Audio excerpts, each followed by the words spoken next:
چیکار میکنی ماما؟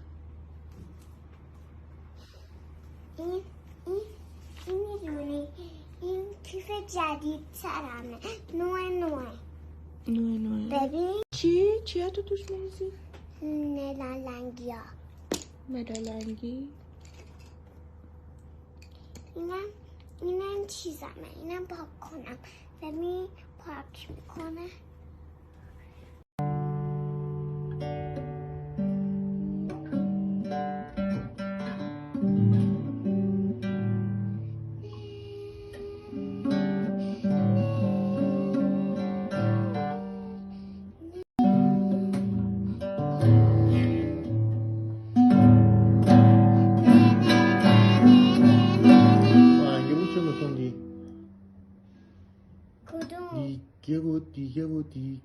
دیگه بود.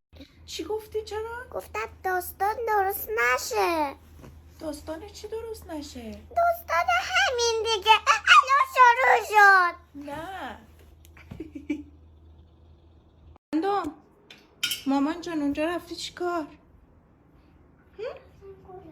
برای چی؟ چی؟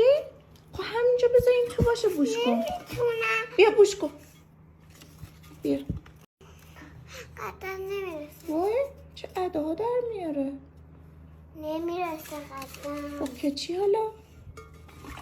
بیا الان بوش کن او بعدیم